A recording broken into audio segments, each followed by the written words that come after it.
Friends, welcome in our channel. मैं हूं आपका दोस्त गोविंद शर्मा। बात कर रहे हैं बायोलॉजी पढ़ रहे हैं हम इस चैनल पर, और इसके साथ साथ आज हम पढ़ेंगे हिमेटोलॉजी। हिमेटोलॉजी होता क्या है, इससे कितने क्वेश्चन आते हैं, जो भी क्वेश्चन आते हैं उसके बारे में जितने कॉन्सेप्ट बनते हैं वो हम इस चैनल पर डिस्कस करेंगे। तो देरी ना करते हुए, अगर आप इस चैनल पर नए हैं तो इस चैनल को सब्सक्राइब कर लें। तो हिमेटोलॉजी क्या होता है, सबसे पहले तो ये बताएं। हिमेटोलॉजी होता है कि सर ब्लड की स्टडी करना। क्या करना? Study of blood is called haematology. यानी कि आप समझ गए होंगे कि इस वीडियो में हम बात करेंगे ब्लड के बारे में। किसके बारे में बात करेंगे? ब्लड के बारे में, यानी कि रक्त के बारे में, यानी कि खून के बारे में। या तो हम खून के बारे में पढ़ेंगे, रक्त के बारे में पढ़ेंगे हम इस वीडियो में। तो क्वेश्चन आएगा सबसे पहले कि ब्लड की स्टडी करना या खून का अध्ययन करना क्या कहलाता है? तो हिमेटोलॉजी कहलाता है। क्या कहलाता है? हिमेटोलॉजी कहलाता है। अब आगे क्या? आगे होता है कि ब्लड कैसा टिश्यू है। ब्लड कैसा टिश्यू है? It is a connecting tissue. क्या? Connecting tissue. कनेक्टिंग मतलब क्या होता है? देखो, टिश्यू मतलब होता है उत्तक, और कनेक्टिंग मतलब क्या होता है? जोड़ने वाला। जोड़ने वाला। क्या मैं बोल रहा हूं कि blood is a connecting tissue. Blood एक कनेक्टिंग टिश्यू है। अब कनेक्टिंग टिश्यू का मतलब क्या है? देखो, ब्लड अपने ब्लड हमारे शरीर के हर एक हिस्से में आता है। हर एक हिस्से को दूसरे हिस्से से जोड़ता है। क्या है? मैं क्या बोल रहा हूं? देखो, जो ब्लड होता है उसी के द्वारा हमारा जो ब्रेन है वो जुड़ा होता है अलग अलग हिस्से से, या अलग अलग हिस्से जो होते हैं हमारे शरीर के वो जुड़े होते हैं एक दूसरे से। इसलिए ब्लड को एक ऐसा उत्तक बोल दिया गया जो कि हर एक ऑर्गन्स को आपस में जोड़ के रखता है। क्वेश्चन कैसे पूछेगा कि ब्लड क्या है? एक कनेक्टिंग टिश्यू है, ये आपसे पूछा जाएगा। ठीक है, हो जाएगा, एक दूसरे हिस्से को आपस में जोड़ता है। आगे क्या? आगे बोलेगा कि ब्लड एक मेसोडर्मल ऑर्गन है। मेसोडर्मल क्या? मेसोडर्मल टिश्यू बोले या मेसोडर्मल ऑर्गन बोले, दोनों ही अपने आप में ठीक हैं, क्योंकि ऑर्गन वही होता है जो अलग अलग सेल से बनता है। और आपने तो पढ़ा होगा कि ब्लड में 3 प्रकार की सेल देखने को मिलती हैं। कौन कौन सी? आरबीसी, डब्ल्यूबीसी और प्लेटलेट्स। ठीक है, इतना पूछे ये भी। अब मेसोडर्मल ऑर्गन से मतलब क्या है? मेसोडर्मल ऑर्गन्स का, मेसोडर्मल ऑर्गन्स वो ऑर्गन्स होते हैं जो हमारी स्किन के मध्य भाग में पाए जाते हैं। किस में पाए जाते हैं? मध्य भाग में पाए जाने वाले ऑर्गन को क्या बोलते हैं? मेसोडर्मल ऑर्गन बोलते हैं। क्योंकि सर एक बार बता दो, स्किन की कितने होते हैं? पहले होती हैं एक्टाडर्म। क्या? एक्टाडर्म, जो बिल्कुल बाहरी होती है, जो हमें दिखाई देती है वो परत स्किन की। दूसरी क्या होती है? दूसरी यही होती है मेसोडर्म या मीजोडर्म, यानी कि मध्य भाग स्किन का कहलाता है। और लास्ट क्या होती है? तीसरी क्या होती है? एंडोड्रम। क्या होती है? एंडोड्रम। जहां भी ड्रम शब्द आएगा यानी कि बिल्कुल अंदरूनी भाग किसका? स्किन का। और जो ये खून जो होता है वो इसी मध्य भाग में पाया जाता है। कौन से भाग में पाया जाता है खून? मीजो भाग में पाया जाता है सर। किसके? अपने स्किन के सॉरी। और इसीलिए इसको मीजोडर्मल ऑर्गन कहा जाता है। आप एक बार स्क्रीनशॉट ले सकते हैं। आगे क्या? आगे पूछेगा आपसे, आगे क्या पूछेगा कि सर बताओ हमारे शरीर में खून का निर्माण कहाँ होता है? तो आपसे पूछेगा बोन मैरो में, यानी कि अस्थि मज्जा में। क्या बोलेगा कि खून का निर्माण कहां पर होता है? अस्थि मज्जा में। अस्थि मज्जा में खून का निर्माण होता है। यहां तक हमने क्या पढ़ा बताओ एक बार जल्दी से कि सर स्टडी ऑफ ब्लड, खून के अध्ययन को क्या कहते हैं? बता दो एक बार। सर हिमेटोलॉजी कहते हैं। ठीक है। और ब्लड क्या है, एक प्रकार का संयोजी उत्तक है, यानी कि जोड़ने वाला उत्तक है। आगे क्या पढ़ा, क्योंकि ये हर एक हिस्से को आपस में जोड़ता है इसलिए इसको कनेक्टिंग टिश्यू कहते हैं। आगे हमने पढ़ने की कोशिश की कि जो ब्लड होता है वो मेसोडर्मल ऑर्गन होता है। क्यों होता है, क्योंकि ये हमारी स्किन के मध्य भाग में पाया जाता है और स्किन के मध्य भाग को मेसोडर्म ही कहते हैं। इतनी बात समझ में आई तो एक बार आप ले सकते हो इसका स्क्रीनशॉट, जब तक हम आगे चलते हैं। आपने स्क्रीनशॉट ले लिया होगा तो हम बात करेंगे। देखो क्वेश्चन यहां से ये भी आता है कि ब्लड एक एसिडिक है या बेस प्रवृत्ति का है। फॉर एग्जांपल, क्या मैं बोल रहा हूं समझ रहे हो तुम लोग? आप बोलो सर नहीं समझे, सर बता दो, एक बार बता दो सर कि क्या बोल रहे हो। आपसे पहला क्वेश्चन पूछता है क्या कि पीएच वैल्यू क्या होता है खून का, तो 7.4 होता है पीएच वैल्यू। दूसरी बात पूछेगा कि खून का नेचर कैसा होता है, ये एसिडिक होता है। देखो खून का नेचर अगर पूछे, देखो एसिडिक होता है क्या, या आपसे पूछे ये बेस होता है क्या, या इसका नेचर जो होता है बेसिक होता है क्या, इसके लिए क्या कर सकते हैं आप, इसके लिए आप ड्रा करेंगे पीएच स्केल को। किसको? PH scale. पीएच का मतलब क्या है जल्दी बताओ? Presence of hydrogen, presence of hydrogen यानी कि पीएच वैल्यू। और पीएच स्केल बनाया था सोरेनसन ने। किसने बनाया था? सोरेनसन ने। सोरेनसन नामक एक वैज्ञानिक, उन्होंने पीएच स्केल दिया ये पता करने के लिए कि कोई भी चीज एसिडिक यानी कि अम्लीय है या फिर कोई भी चीज क्या है, क्षारीय है यानी कि बेसिक है, ये बताने की उन्होंने कोशिश की थी। और उन्होंने बताया जिन भी सॉल्यूशन का पीएच वैल्यू 0 से लेकर क्या रहेगा, 7 तक रहेगा, वो तो क्या रहेंगी, वो तो अम्लीय रहेंगी। और जिनका 7 से 14 रहेगा वो क्या रहेंगी, वो रहेंगी क्षारीय यानी कि बेसिक रहेंगी। ठीक है, इतनी बात समझ में आती है। बट सर आपने बताया कि जिनकी भी वैल्यू 7 से लेकर 14 के बीच में पीएच वैल्यू रहेगी उनको हम क्षारीय बोलेंगे या फिर हम बेसिक बोलेंगे। और आपने यहां पर यह भी बता दिया कि पीएच वैल्यू कितनी होती है ब्लड की, 7.4 होती है ब्लड की पीएच वैल्यू। तो बता दो कि जो ब्लड होता है सर वो क्या होता है, लाइटली या स्लाइटली क्या होता है, बेसिक होता है। क्या होता है? बेसिक यानी कि क्षारीय होता है ब्लड अपना। तो क्वेश्चन कैसे पूछेगा, पीएच वैल्यू कितनी होती है, ब्लड एसिडिक होता है या बेस होता है, उसकी कहानी मैंने आपको यहां पर आसान शब्दों में समझा दी है। आगे क्या बोलता है बता दो एक बार, कि आगे क्वेश्चन पूछता है आपसे। क्वेश्चन कैसे पूछेगा वो देख लो एक बार। क्वेश्चन पूछेगा कि कौन से मीटर के द्वारा ब्लड मेजर किया जाता है, कौन से मीटर के द्वारा क्वेश्चन आएगा, कौन से मीटर के द्वारा खून को मापा जाता है, मापा जाता है, ये बता दो एक बार। तो सर ये होता है हीमोसाइटोमीटर।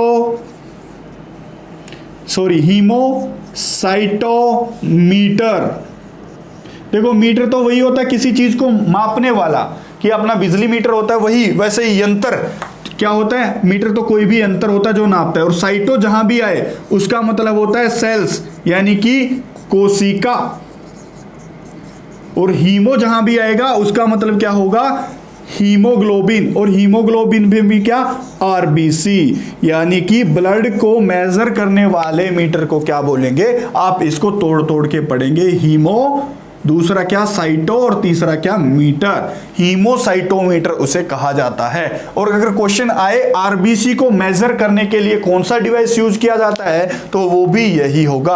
अब क्यों, क्योंकि पूरे ब्लड में सबसे ज्यादा मात्रा में पाई जाने वाली सेल्स कौन सी हैं, कौन सी ऐसी कोशिका हैं जो ब्लड में सबसे ज्यादा पाई जाती है, तो कौन सी पाई जाती है बताना एक बार, आरबीसी पाई जाती है। तो ये भी क्वेश्चन हो जाएगा, क्यों नहीं हो जाएगा। अगले वाला क्वेश्चन क्या पूछेगा, आपसे ये पूछ सकता है, आपसे ये पूछ सकता है कि सामान्य मनुष्य में यानी कि मर्द में यानी कि पुरुषों में, दूसरा पूछ सकता है कि फीमेल में यानी कि महिलाओं में कितना खून होता है, या कितना खून महिलाओं में पाया जाता है और कितना खून मर्दों में पाया जाता है, यानी कि पुरुषों में पाया जाता है। तो आप बताएंगे 5 से 6 लीटर तो यहां पाया जाता है और 4 से 5 लीटर महिलाओं में खून पाया जाता है।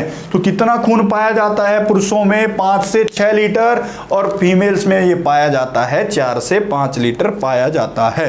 आगे क्वेश्चन क्या पूछेगा? आगे आपसे ये क्वेश्चन पूछेगा कि जो ब्लड होता है वो 7% होता है किसके? टोटल बॉडी वेट के, टोटल बॉडी वेट के, यानी कि शरीर के, मैं क्या बोल रहा हूं, शरीर के कुल भार का 7% होता है ब्लड। कितने परसेंट ब्लड खून का होता है? तो 7% होता है। और कितना पाया जाता है मेल में या पुरुषों में? कितना पाया जाता है? 5 से 7, और फीमेल में 4 से 5 लीटर ये पाया जाता है। ठीक है, हीमोसाइटोमीटर हो गया। एक बार स्क्रीनशॉट उतारो, जल्दी आगे बढ़ेंगे। ठीक है, उतार लिया। आगे बोलेगा कि कौन सी जो सेल होती है ब्लड में, या आपसे पूछेगा कंपोजिशन ऑफ सेल। क्या पूछेगा? Composition of cell. क्या पूछेगा? Composition of cell. या आपसे ये पहले ये कर लेते कि खून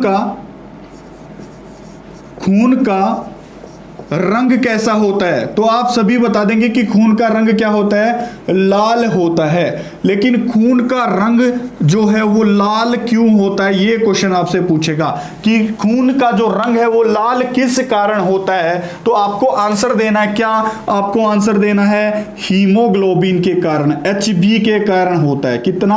HB के कारण। HB का नाम क्या है?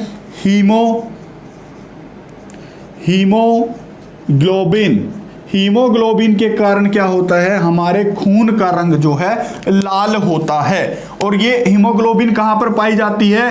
रेड ब्लड सेल में, लाल रक्त कणिकाओं में। लाल आप लिखेंगे जो हीमोग्लोबिन है लाल रक्त कणिकाओं में पाई जाती है। कहां पर पाई जाती है? लाल रक्त कणिकाओं में पाई जाती है हीमोग्लोबिन। इतना भी क्वेश्चन हो जाएगा। आगे 2 क्वेश्चन आपसे पूछेगा कि सर बता दो, कॉकरोच का खून जो होता है, कॉकरोच का जो खून होता है उसका कलर क्या होता है? उसका कलर क्या होता है ये बता दो। और सर बता दो, ऑक्टोपस क्या होता है? जिसकी 8 ऐसी संरचनाएं होती है, एक जीव होता है, आपने देखा होगा 8 होते हैं उसके। ऑक्टोपस के खून का कलर आप हमारे आगे एक बार प्रस्तुत करें या हमें एक बार बताने की कोशिश करें। सर बताओ। तो हमारे मनुष्य का जो खून होता है वो लाल क्यों होता है, वो बता दो एक बार मेरे को।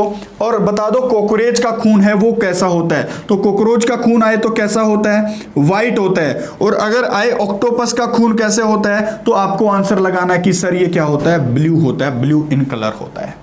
इतनी बात मैं क्या बोल रहा हूं? खून का रंग कैसा होता है? लाल। होता क्यों है? हीमोग्लोबिन पिगमेंट के कारण, HB के कारण। और HB पाई कहां पर जाती हैं? RBC में पाई जाती हैं। और आगे बता दो सर कॉकरोच का खून कैसा होता है, तो आपको आंसर देना कि व्हाइट होता है। और आपको आंसर देना ऑक्टोपस का खून कैसा होता है, तो आपको लगा के आना कि सर ये होता है नीले कलर का। अब होता क्यों है बताना एक बार। कॉकरोच का खून व्हाइट क्यों होता है? कौन से पिगमेंट के कारण, ये पूछेगा। कौन से वर्णक के कारण, कौन से पिगमेंट के कारण, जो पूछेगा कॉकरोच का खून, ये क्वेश्चन आएगा। कॉकरोच का खून सफेद होता है, बता दो जल्दी। पिगमेंट पूछा है, वर्णक पूछा है आपसे, तो आपको लगाना है हीमोलिम्फ।